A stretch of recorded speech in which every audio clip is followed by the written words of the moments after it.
Our brave soldiers have just scored a massive victory in the heart of the northeast, and the details coming out of the Sambisa Forest are absolutely incredible. Our gallant troops recently carried out a daring night raid that resulted in the end of one of the most dangerous men in the insurgency, a top commander known as Abu Khalid. Now, to give you some perspective, Abu Khalid wasn't just a regular fighter. He was the second in command for operations within the Sambisa Forest axis.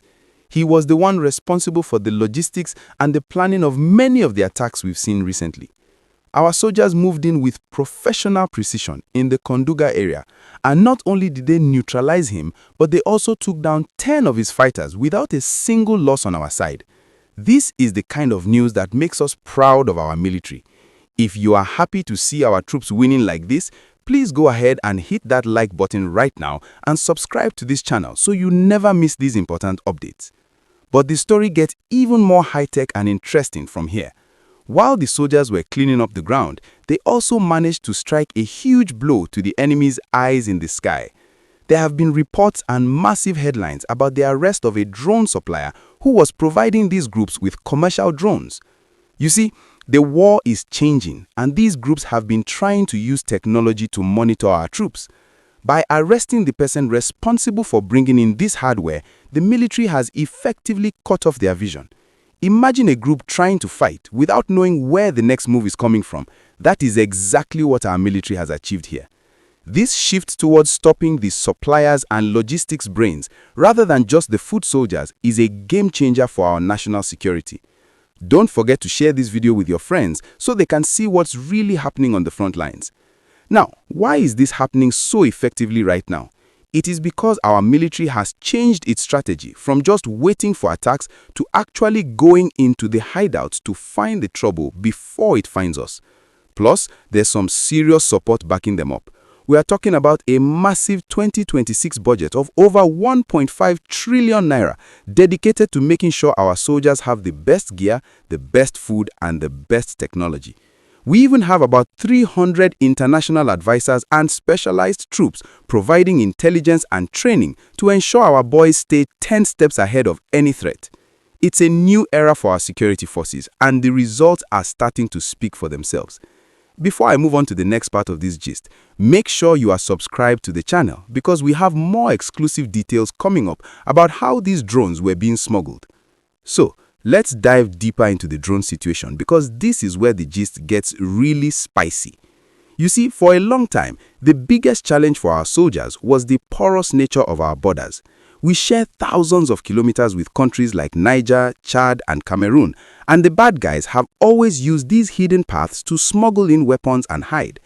But the military is fighting back with some serious eye-in-the-sky tech. The Nigerian Air Force has actually been deploying indigenous drones like the Taigumi alongside advanced foreign models to patrol these remote areas. These drones are like high-tech security guards that never sleep. They use thermal imaging, which is basically heat-seeking cameras, to see people moving in the dark or under thick forest trees where a normal camera couldn't see anything. This is how they are catching those logistics managers and suppliers before they even reach the camps. What's even more fascinating is that the military is now working on counter-drone technology. Since we've seen that the insurgents are trying to use small commercial drones for their own monitoring, our boys are getting the tools to jam those drones. Imagine a terrorist trying to fly a drone to spy on a military base, and suddenly the drone just drops out of the sky or flies back to where it came from. That is the level of electronic warfare happening right now in Borno and beyond. If you find this technology talk as cool as I do, please make sure you hit the like button and subscribe to the channel. We're building a community here of people who want to see a safer Nigeria, and your support helps us keep bringing you these updates. It's also important to mention that this isn't just about the technology, it's about the people. Our military is training a whole new generation of drone pilots. Instead of sending 100 soldiers into a dangerous no-man's land to check for mines or ambushes, they send a drone first. It saves lives, it saves time, and it makes the operations much more successful. This is exactly why leaders from around the world are looking at Nigeria's current strategy as a blueprint for fighting insurgency in the modern age. We are literally watching history being made as our security forces evolve. Now, here is where the story truly touches the heart. Because of these military victories, something beautiful is happening. Life is finally returning to towns that were once silent. For years, places like Baga, Malam Fatori, and Kukawa were essentially ghost towns because people had to flee for their lives. But as we speak, over 1 million households have been resettled back into their ancestral homes. Imagine the joy of a grandmother finally sleeping in her own bed after 10 years in a displacement camp. This is why we must continue to support our troops. If you are glad to see our brothers and sisters returning home, please hit that like button and subscribe to stay updated on these positive changes. The economic gist is even more exciting. Have you heard about the night markets? In places like Baga, which used to be a major hub for fish and farm produce, the markets are buzzing again even after the sun goes down.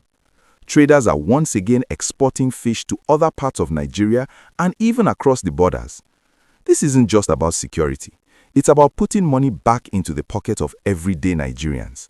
When the military secures a road, it means a farmer can take his yams to the market without fear. When they clear a waterway, it means a fisherman can cast his nets again. We are seeing a real economic revival in the Northeast, and it's all thanks to the peace being restored on the ground. However, we have to be realistic. The journey isn't over yet. While many are returning, some of our people are still facing high food prices and strict security checks. It's a bit of a bittersweet situation because while the military has to be very careful with security permits and checkpoints to keep everyone safe, these same measures can make it a bit slow for farmers to get to their distant fields. But the good news is that the government and international partners are pumping in hundreds of millions of dollars this year to provide seeds, tools, and cash support to help these families stand on their own feet again. It's a massive team effort to move from surviving to thriving. This whole situation shows that when we combine modern technology, like those drones we talked about, with a heart for the people, we get real results. We are moving away from just fighting a war to actually building a peace. The sight of children back in schools in Malam Fatori and traders haggling over prices in Maiduguri is the ultimate proof that Nigeria is winning. Make sure you are subscribed to this channel so you can be the first to know when the next major town is fully reopened.